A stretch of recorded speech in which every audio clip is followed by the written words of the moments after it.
and love. In today's video, we will be discussing the analysis and assessment of the gateway process. This is one of 3 documents I have found published by the CIA on this topic. Let's get into the tea. I'm unstoppable.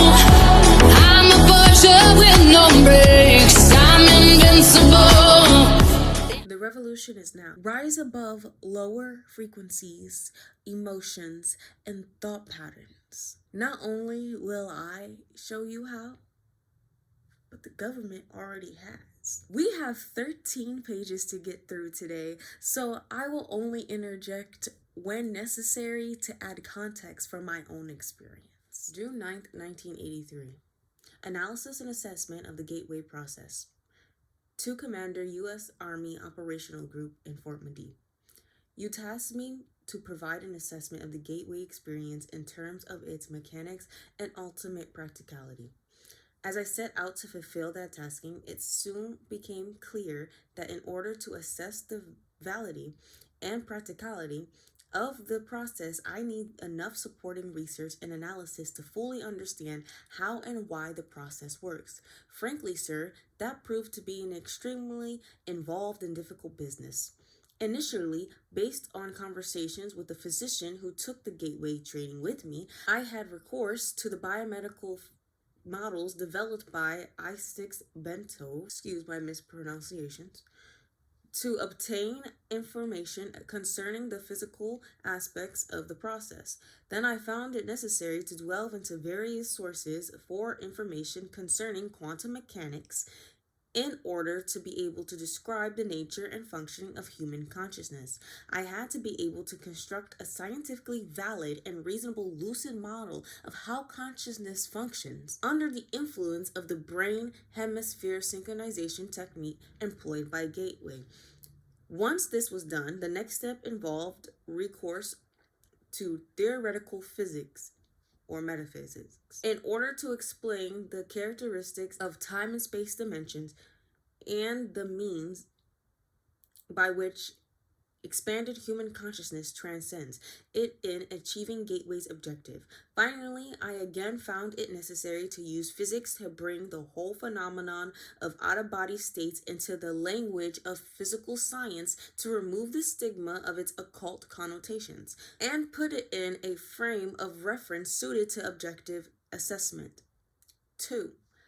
I began the narrative by briefly profiling the fundamental biomedical factors affecting such related techniques as hypnosis, biofeedback, and transcendental meditation, so that their objectives and mode of functioning could be compared in the reader's mind with the Gateway experience as the model of its underlying mechanics was developed. Additionally, that introductory material is useful in supporting the conclusions of this paper.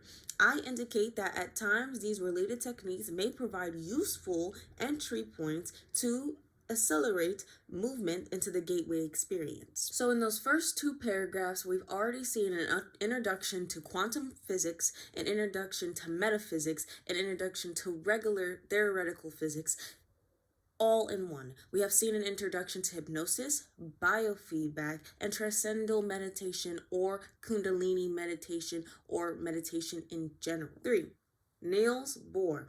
The renowned physicist once responded to his son's complaints about the obtuse nature of certain concepts in physics by saying, "You are not thinking, you are merely being logical. The physics of altered human consciousness deals with some conceptualizations that are not easily grasped or visualized exclusively in the context of ordinary left brain linear thinking."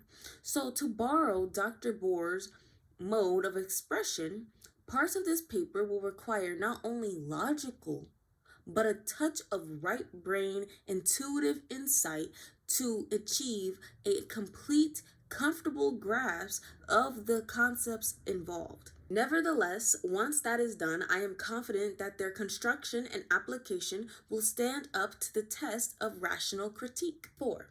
Paradoxically, having gone to such great lengths to avoid trying to render judgments based on occult or dogmatic frame of reference, in the end I found it necessary to return, at least briefly, to the question of impact of the gateway experience on common belief systems. I did so because although it was essential to avoid attempting to render an assessment in the context of such systems, I felt that it was necessary, after having completed the analysis, to point out that the resulting conclusions do not do any violence to the fundamental mainstream of either Eastern or Western belief systems. Unless that point is clearly established, the danger exists that some people will reject the whole concept of the gateway experience in the mistaken belief that it contradicts and it therefore alien to all that they hold to be right and true. 5. This study is certainly not designed to be the last word on the subject, but I hope that the validity of its basic structure and the fundamental concepts upon which it is based will make it a useful guide for other USAINSCOM personnel who are required to take the gateway training or work with the gateway materials. So my note on 4 was everything is connected. The gateway experience. Brain hemisphere synchronization and perspective. 1. Introduction. In order to describe the Monroe Institute technique for achieving altered states of consciousness, the gateway experience, in parentheses, involving brain hemisphere synchronization or hemisync, the most effective way to begin is to briefly profile the basic mechanics which underlay operations of related methods such as hypnosis, transcendental meditation, and biofeedback. It is easiest to effectively describe that gateway is by beginning with a short description of those associated techniques that share some common aspects with the gateway experience but which are nevertheless different. In this way, we can develop a frame of reference at the outset which will provide useful concepts to explain and understand gateway by comparison as we proceed. 2. Hypnosis. According to the theories of psychologist Ronald Stone and the biomedical engineering model of Ishak Bento, hypnosis is basically a technique which permits acquisition of different access to sensory motor cortex and pleasure centers and lower cerebral emotion portions and associated pleasure centers of the right side of the human brain following successful disengagement of the stimulus screening function of the left hemisphere of the brain. The left hemisphere of the brain is self-cognitive, verbal, and linear reasoning component of the mind. It fulfills the function of screening incoming stimuli by categorizing, assessing, and assigning meaning prior to allowing passage to the right hemisphere of the mind. The right hemisphere, which functions as the non-critical, holistic, non-verbal, and pattern-oriented component of the brain, appears to accept what the left hemisphere passes to it without question. Consequently, if the left hemisphere can be distracted, either through boredom or through reduction to a soprophic semi-sleep state, external stimuli, to include hypnotic suggestions, are allowed to pass unchallenged into the right hemisphere, where they are accepted and acted upon directly.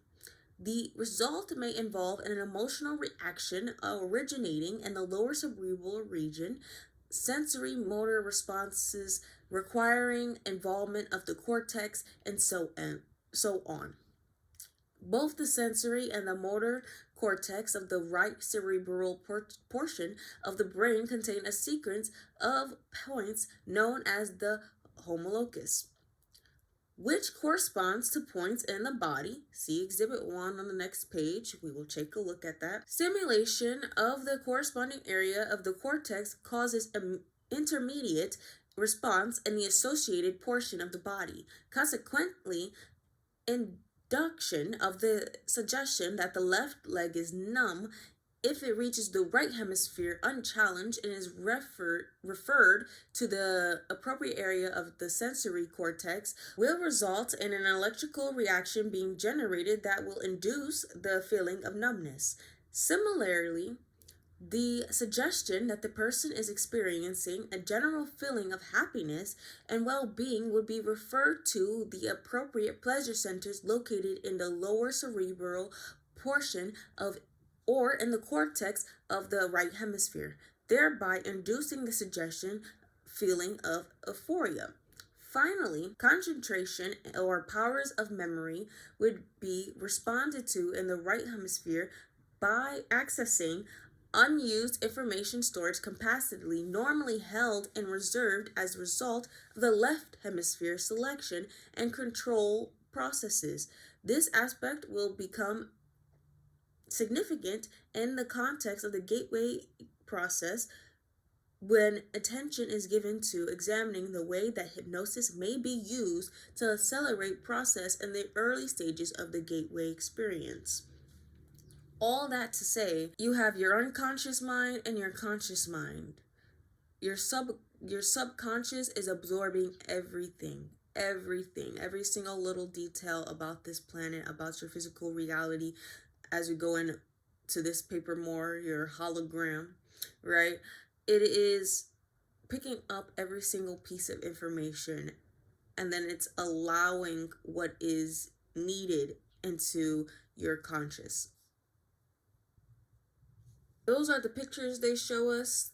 They're not very, the graphics aren't all there. It's the drawing of the brains and the different viewpoints, but it's like you can barely read their writing. 3. Transcendental meditation. On the other hand, transcendental meditation works in a distinctively different fashion. In this technique, intense and protracted single-minded concentration on the process of drawing energy up the spinal cord, meaning your inner chi, you're sending that up your spine through your chakras, ultimately results in what appears to be a creation of acoustical standing waves in the cerebral ventricles, which are then conducted to the gray matter in the cerebral cortex on the right side of the brain. As a result, according to Bentov, these waves will stimulate and eventually polarize the cortex in such a way that it will tend to conduct a signal along the homunculus, starting from the toes on up. The Bentov biomedical model, as described in a book by Lee Sanella, MD, entitled Kundalini Psychosis or Transcendence, sorry if I've mispronounced the names, states that the standing acoustical waves are the result of the altered rhythm of heart sounds, which are occasioned by prolonged practice of meditation, and which set up sympathetic vibrations in the walls of the fluid-filled cavities, which comprise the third and lateral ventricles of the brain. In addition, according to Beethoven, the states of bliss described by those whose Kundalini symptoms have completed the full loop along the hemisphere may be explained as a self-stimulation of pleasure centers in the brain caused by the circulation of a current along the sensory cortex. Bentov also notes that the most described symptoms start on the left side of the body, means that it is mostly a development occurring in the right hemisphere. Although normally a period of meditation involving intense concentration and practice for 5 years or some is required to bring up the Kundalini, Bentov states that exposure to mechanical or acoustical vibrations in the range of 4 to 7 Hertz cycles per second for protracted periods may achieve the same effect. Everything is a frequency. Everything is energy. Quantum physics. Bentov cites as the example repeated riding in a car whose suspension and seat combination produce that range of vibrations, or being exposed for long periods of time to these frequencies caused, for instance, by an air conditioning duct. He also notes that the cumulative effect of these vibrations may be able to trigger a spontaneous psychic kundalini sequence in susceptible people who have a particularly sensitive nervous system, empaths. 4. Biofeedback. The third consciousness alternating methodology, which will be briefly described, is biofeedback. Biofeedback is somewhat unique in that it actually employs the self-cognitive powers of the left hemisphere to gain access to such areas of the right brain as the lower cerebral, motor, and sensory cortexes and assorted pain or pleasure centers. Instead of suppressing the left hemisphere as it is done in hypnosis or largely bypass and ignoring it as it is done in transcendental meditation, biofeedback teaches the left hemisphere first to visualize the desired result and then to recognize the feeling associated with the experience of successful right hemisphere access to the specific lower cerebral cortex, pain or pleasure, or other areas in the manner needed to produce the desired result. Special self-monitoring devices such as digital thermometer are used to inform the left brain when it succeeds in keying the right hemisphere into accessing the appropriate area. Once this is done, the left brain can then repeatedly instruct the right brain to reestablish the pathways involved as to produce the same external objective measures of success. In this way, the pathways are strengthened and emphasized to such an extent that left brain consciousness is enabled to access appropriate areas in the right brain using a conscious demand mode. For example, if the subject wishes to increase the circulation in the left leg in order to speed up healing, he may concentrate with his left brain on achieving that result while carefully monitoring a digital thermostat connected to the left leg. When the concentrated effect begins to achieve success, the digital thermometer will register an increase in the temperature of the left leg. At that point, the subject can mentally, left brain, associate the sensations experienced with results achieved and can begin to emphasize by memory recall. The same process to cause its strengthening by affirmation and repetition. In this way, pain can be blocked, healing can be enhanced, malignant tumors can apparently be suppressed and ultimately destroyed. The body's pleasure centers can be stimulated, and a variety of specific psychological results may be achieved. In addition, biofeedback may be used to greatly accelerate achievement of deep meditative states, particularly for beginners who have no experience in meditative techniques and whose progress is that methodology is enhanced through effective visualization and external objective affirmation. Display of the subject's brainwave pattern on a cathode ray tube has proven to be a laboratory validated means by which subjects may quickly learn to place themselves in profoundly relaxed states characterized by the sort of quietude and singularity of mental focus associated with advanced meditation. 5. Gateway and Hemisync. Now that we have briefly profiled the basic mechanics of the principal techniques for altering or expanding consciousness, remember that was biofeedback, transcendental meditation, and hypnosis, which share some of the objectives and or methods employed in the gateway experience, we may proceed to focus on what technique actually involves.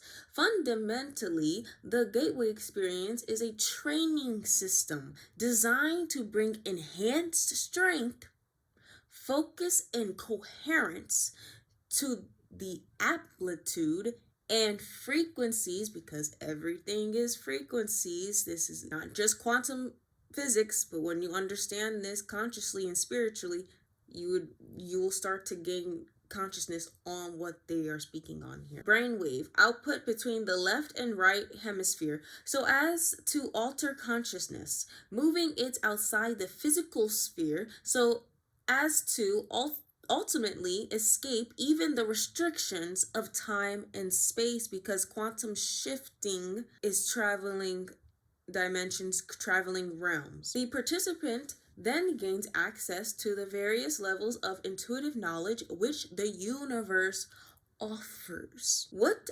differentiates the gateway experience from forms of meditation is its use of the hemi-sync technique, which is defined in a monograph by Monroe Institute trainer Melissa Yeager as a state of consciousness defined when the EEG patterns of both hemispheres are simulated equal in amplitude and frequency.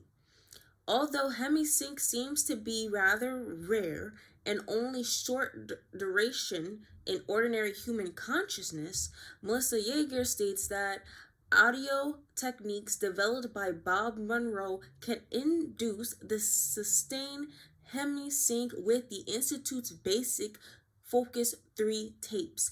She also notes that studies conducted by Elmer and Alice Green at the Menagerie Foundation, I'm probably butchering that, have shown that a subject with 20 years of training in Zen meditation could consistently establish hemisync at will, sustaining it for over 15 minutes. Dr. Stuart Timlow, a psychiatrist and a research associate of Monroe Institute, reports that in our studies of the effect of the Monroe tape system on brainwaves, we have found that the tapes encourage the focusing of brain energy. It can be measured as with a light bulb in watts into a narrower and narrower frequency band. This focusing of energy, not unlike the yoga concept, of one pointedness, which we may translate in Western terms as a single-mindedness. Dr. Timlow goes on to observe that as the individual gets into the tapes beyond Focus 3, there is a gradual increase in brainwave size, which is a measure of brain energy or power. 6. Lamp versus laser. Melissa Yeager uses a metaphor to help clarify the process involved in the use of hemisync in the gateway experience. She points out that the human mind in its natural state may be linked to the ordinary, which expands energy in the form of both heat and light, but in chaotic and incoherent way, which diffuses its energy over a wide area of rather limited depth. On the other hand, the human mind under discipline of hemisync acts after the fashion of a laser beam, which produces a disciplined stream of light. Did you catch that? The stream of energy is projected with total coherence of both frequency and amplitude, such that the surface area of the laser beam contains billions of times the concentrated energy found in a similar surface area of the sun.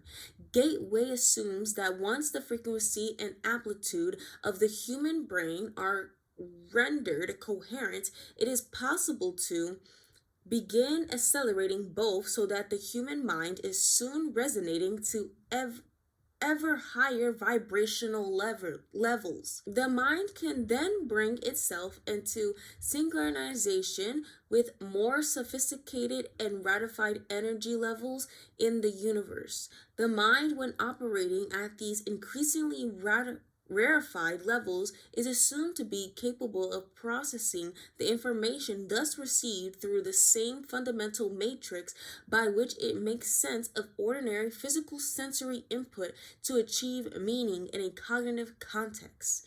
Such meaning is usually perceived visually in the form of symbols, but may also be perceived as astonishing flashes of holistic intuition, or even in the form of scenarios involving visual and aura perception. The mechanics which the mind exercises the consciousness function, will be addressed in more detail later in this paper. 7.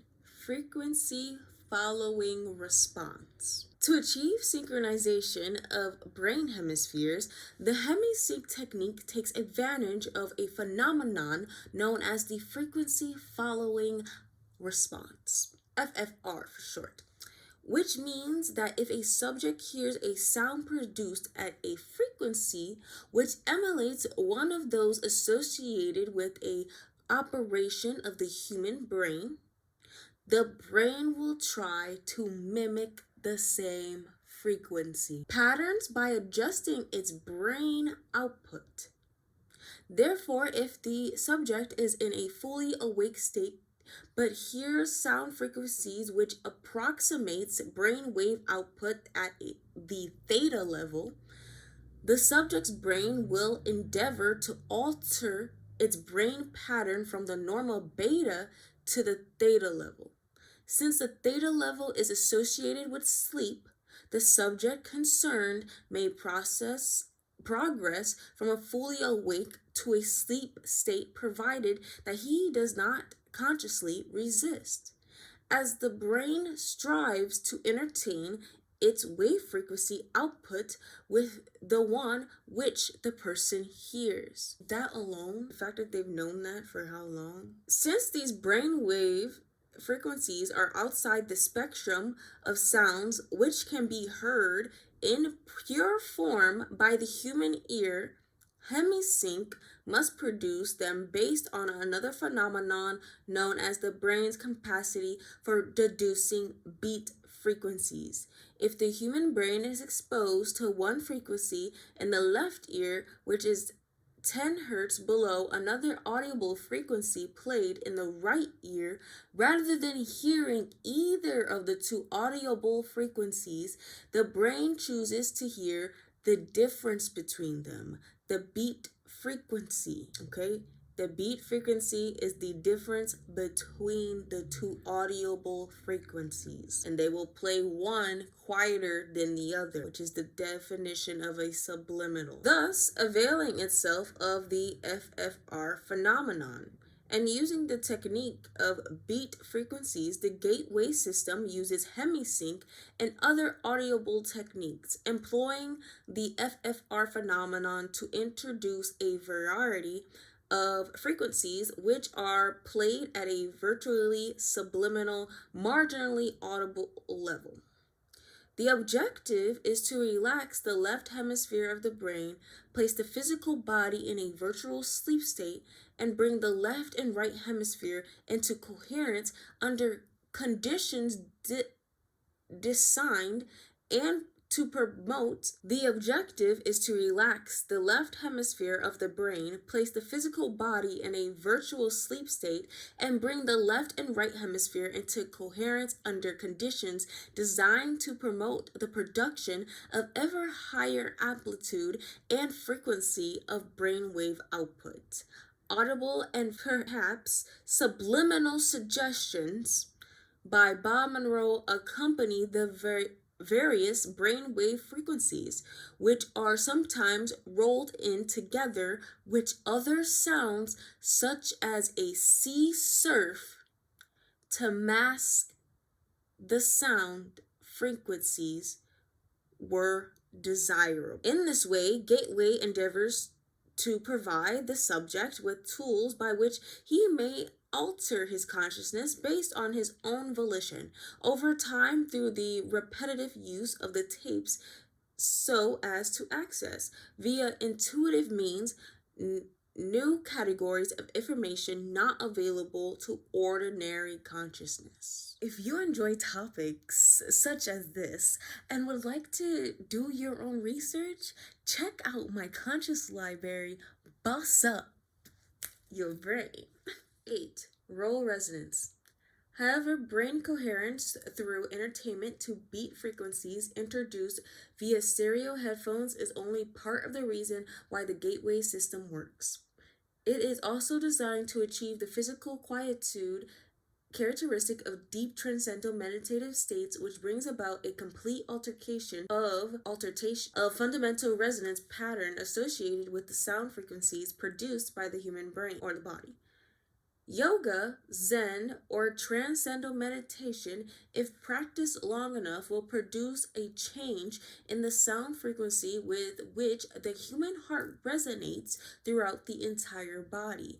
According to Bentov, this change in resonance results from elimination of what the medical profession calls the bifurcation echo, so that the sound of the heartbeat can move synchronously up the and down the circulatory system in harmonious resonance approximately 7 times a second. Bentov describes the role played by the bifurcation echo as follows: when the left ventricle of the heart ejects blood, the aorta begins elastic balloons out just beyond the valve and causes a pressure pulse to travel down along the aorta. When the pressure pulse reaches the bifurcation in the lower abdomen, which is where the aorta forks in two to go into the legs, part of the pressure pulse rebounds starts traveling up the aorta. If in the meantime the heart ejects more blood and a new pressure pulse is traveling down, these two pressure points will eventually collide somewhere along the aorta and produce an interference pattern. By placing the body in a sleep-like state, the gateway tapes achieve the same goal as meditation, in that it places the body in a profoundly relaxed state that the bifurcation echo slowly fades away as the heart lessens the force and frequency with which it pushes blood into the aorta. The result is a regular rhythmic sine wave pattern of sound with echoes throughout the body and rises up into the head of sustained resonance. The amplitude of this sine wave pattern, which measured with a sensitive seismograph type instrument, is about 3 times the average of the sound volume produced by the heart when it is operating normally. 9. Brain stimulation. Bentov's biomedical model shows that this resonance is of considerable importance since it is directly transmitted to and impacts upon the brain. The resulting vibration is received and transmitted into the brain itself via fluid-filled third and left ventricles located above the brainstem. An electromagnetic pulse is then generated, which stimulates the brain to raise the amplitude and frequency of the brain wave output, just as Dr. Twemlow observed in his research on the effects of the hemisphere tapes. Also, the brain is contained in a tight membrane called the dura, which in turn cushioned by a thin layer of the fluid located between it and the skull.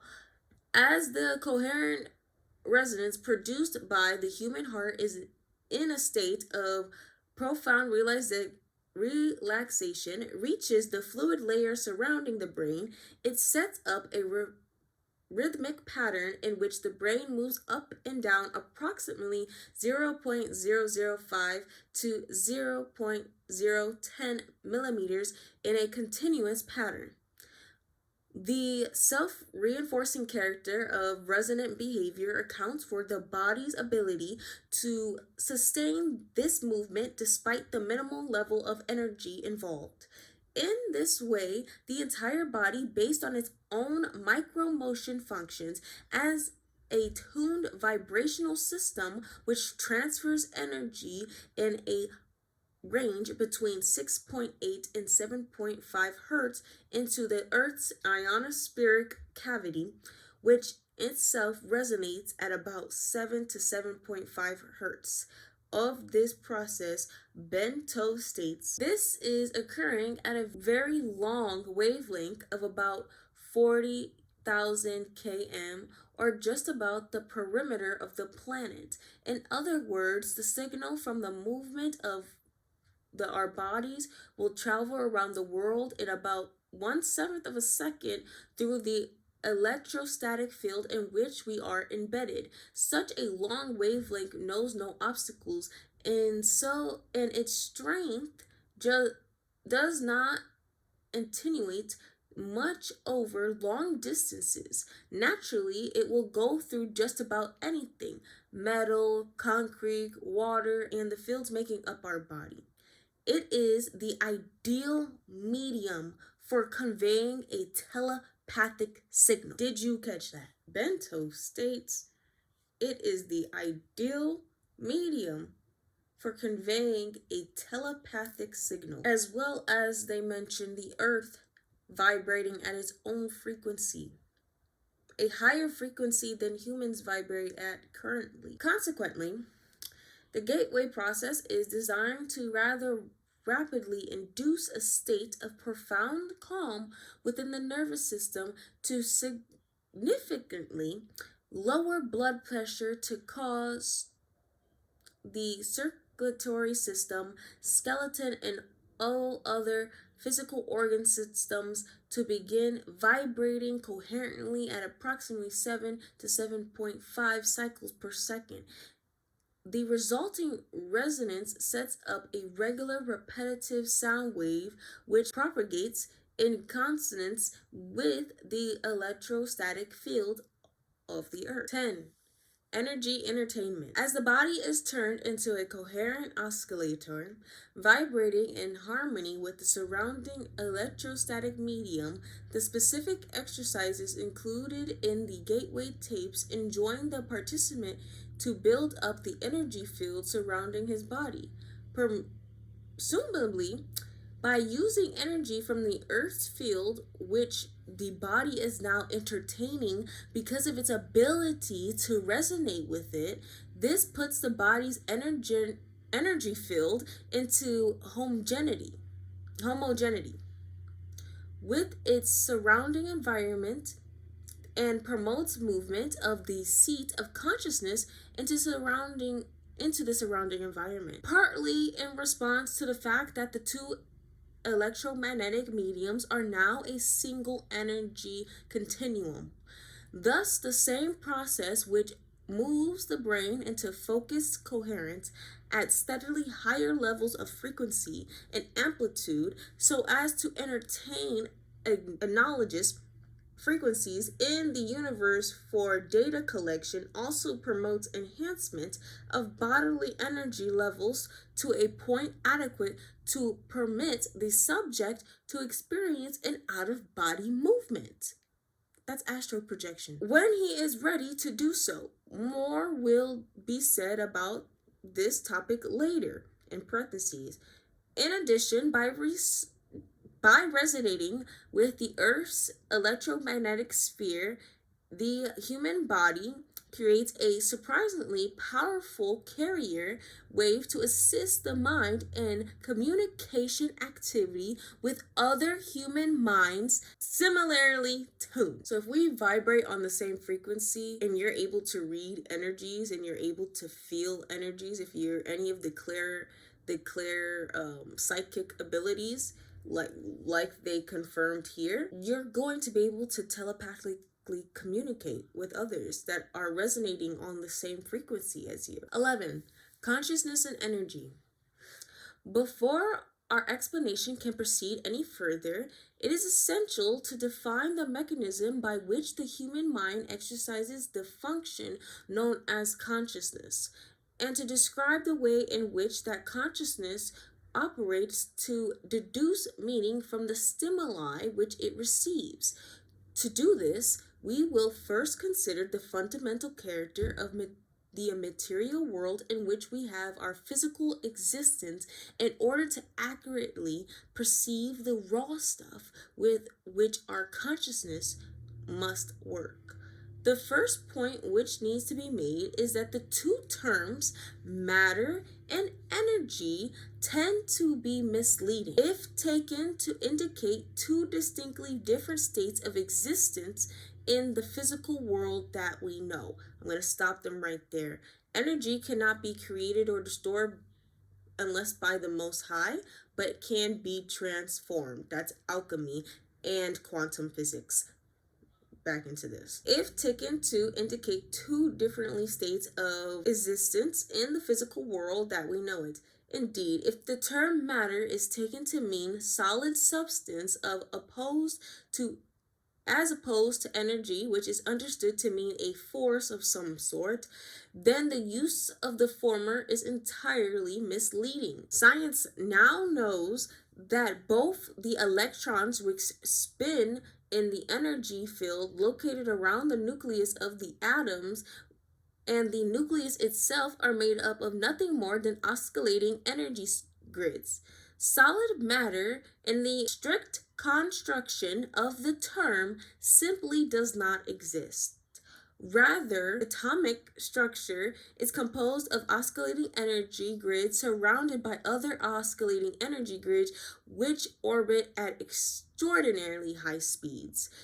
In his book, Stalking the Wild Pendulum, Isaac Bentov gives the following figures.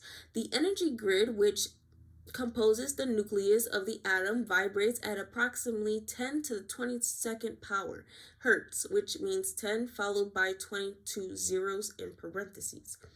At 70 degrees Fahrenheit, an atom oscillates at the rate of 10 to the 15th power hertz.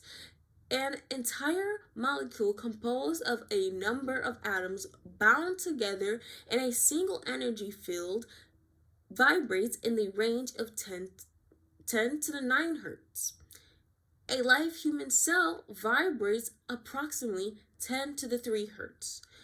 The point to be made is that the entire human being, brain, consciousness, and all is, like the universe which surrounds him, nothing more or less than an extraordinarily complex system of energy fields. Everything is energy. Everything is all connected. The so-called states of matter are actually variances of the states of energy. And the human consciousness is a state of the interaction of energy in two opposite states, motion versus rest, in a manner described in the following paragraph. 12. Holograms. I'm going to start with what I got from this text first, before I read it to you, because it did take some extra digging, and it's still going to take even more digging, because this is something that is going to be a little more complicated to grasp than those other topics, because we are getting into more quantum physics topics. And what I gathered a hologram is our outside visualization of our world. So what we see with our eyes is the hologram. That is what I am deducing from this paragraph, as it is getting into the quantum physics of how our world is also a projection. So it's this paragraph, it's okay, let's get into it. So energy creates, stores, and retrieves meaning in the universe by projecting or expanding at certain frequencies in a three-dimensional mode that creates a living pattern called a hologram. The concept of the hologram can be most easily understood by using an example cited by Bentov, in which he asks the reader to visualize a bowl full of water into which 3 pebbles are dropped. As the ripples created by the stimulus energy of the 3 pebbles radiate outward towards the rim of the bowl, Bentov further asks the reader to visualize that the surface of the water is suddenly flash frozen so that the ripple pattern is preserved instantly. The ice is removed, leaving the 3 pebbles still laying at the bottom of the bowl. Then the ice is exposed to a powerful, coherent source of light, such as a laser. The result will be a 3-dimensional model or representation of the position of the 3 pebbles suspended in midair. Holograms are capable of encoding so much detail that, for example, it is possible to take a holographic projection of a glass of swamp water and view it under magnification to see small organisms not visible to the naked eye when glass of water itself is examined. The whole concept of holography, despite its scientific implications, has only been known to the physicists since the underlying mathematical principles were worked out by Dennis Garber in 1947. He later won a Nobel Prize for his work, in parentheses. Laboratory demonstration of Garber's work only occurred years later following invention of the laser. As biologist Lyell Watson explains, the purest kind of light available to us is that produced by a laser, which sends out a beam in which all the waves are of one frequency, which those made by the ideal pebble is in a perfect pond. When two laser beams touch, they produce an interference pattern of light and dark ripples that can be recorded on a photographic plate. And if one of the beams, instead of coming directly from the laser, is reflected first off an object, such as a human face, the resulting pattern will be very complex indeed, and it can still be recorded. The record will be a hologram of the face. 13. The part encode the whole. Of further importance is the fact that even if we drop our frozen hologram of the ripple pattern on the floor and broke it into a number of pieces, each individual piece would recreate the entire holographic image all by itself. The smaller the piece, the fuzzier, the more disordered would be this resulting holographic projection, but the fact remains that a whole projection would nonetheless be made. The key to creating any hologram is that energy in motion must interact with energy in a state of rest or non-motion, in parentheses. In the foregoing example, the pebbles represent energy in motion, while the water before its aquatium by the pebbles represents energy at a state of rest. To activate, or in fact to perceive, the meaning of holograph energy, in this case a coherent light source such as a laser beam must be passed through the interface pattern generated by interaction between the moving energy and the energy at rest. In the simple example given by Bento, this requirement was fulfilled by holding the frozen interface pattern in front of the coherent light to project the three-dimensional holographic image, its meaning, in quotations, in parentheses, into space. As Marilyn Ferguson, editor of the Brain Mind Bulletin, tells us, another feature of a hologram is its efficiency. Billions of bits of information can be stored in a tiny space.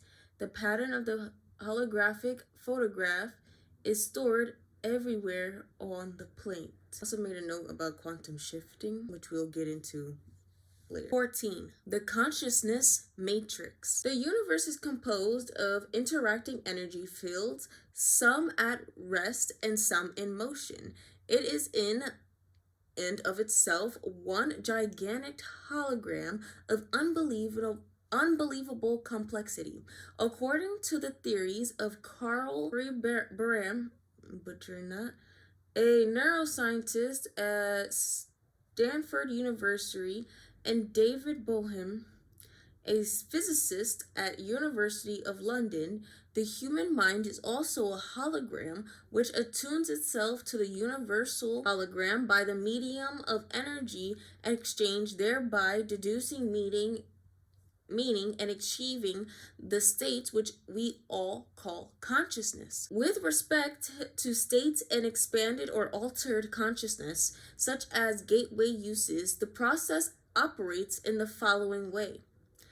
As energy passes through various aspects of the universal hologram and is perceived by the electrostatic field which comprise the human mind, the holographic images being conveyed and projected upon those electrostatic fields of the mind and are perceived or understood to this extent that the electrostatic field is operating at a frequency and amplitude that can harmonize with and therefore read the energy carrier wave pattern passing through it. So if you're clairsentient, you feel energy. Well, if you're an empath, you feel energies. Yes, energy vampires and energy harvesters do feel energy too. Anybody can feel energy. Anybody can unlock psychic abilities. It's about if you're going to put in the work. So changes in the frequency and amplitude of the electrostatic field which compromises the human mind determines the configuration and hence the character of the holographic energy matrix, which the mind projects to intercept meaning directly from the holographic transmissions of the universe. Then to make sense of what the holographic image is saying to it, the mind proceeds to compare the image just received with itself.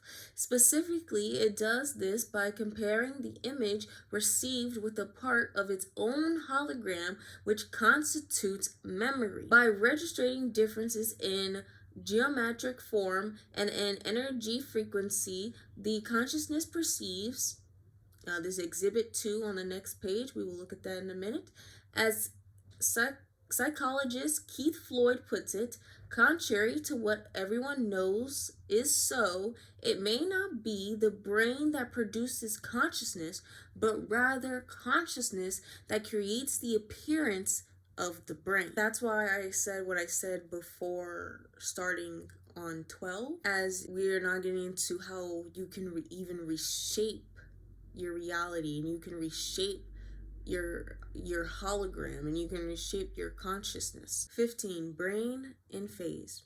The consciousness process is most easily envisioned if we picture the holographic input with a three-dimensional grid system superimposed over it, such that all of the energy patterns contained within can be described in terms of three-dimensional geometry using mathematics. To reduce the data to two-dimensional form, Ben Tover states that scientists suspect that the human mind operates on a single binary go-no-go system, as do all digital computers. Therefore, once it superimposes a three-dimensional matrix over holographic information, it wishes to intercept and reduce that information mathematically to two-dimensional form. It completely process it using its fundamental binary system, just as any computer made up by the hand of man can process volumes of data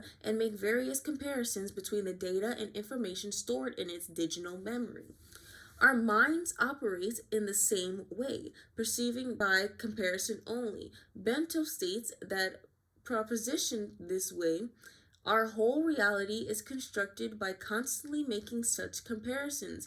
Whenever we perceive something, we always perceive differences only. In states of expanded consciousness, the right hemisphere of the human brain, in its holistic, non-linear, and non-verbal mode of functioning, acts as a primary matrix or receptor for this holographic input, while by operating in phase or coherence with the right brain, the left hemisphere provides the secondary matrix through its binary computer-like method of functioning to screen further the data by comparison and reduce it to a discrete two-dimensional form. 16. Evaluation. To the extent that Gateway succeeds in bringing about a refinement in energy matrix of the mind, it succeeds in expanding or altering human consciousness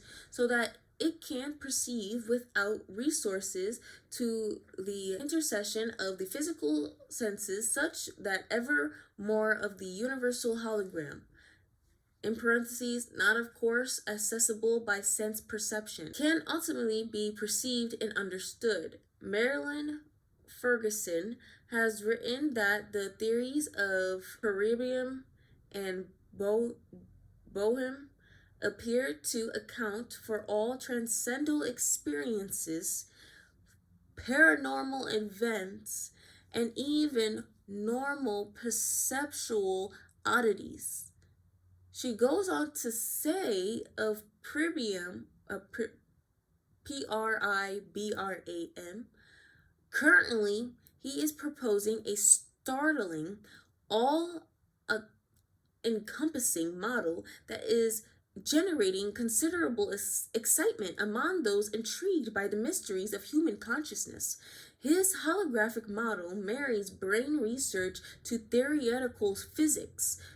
It accounts for normal perception and stimulously takes the paranormal and transcendental experiences out of the supernatural by explaining them as part of nature. 17. Self-cognition. To complete our outline of the process by which the mind achieves and exercises consciousness, we must also describe the mechanism which accounts for the aspect of the human thought that differentiates it from the consciousness of plants or animals, i.e., self-cognition.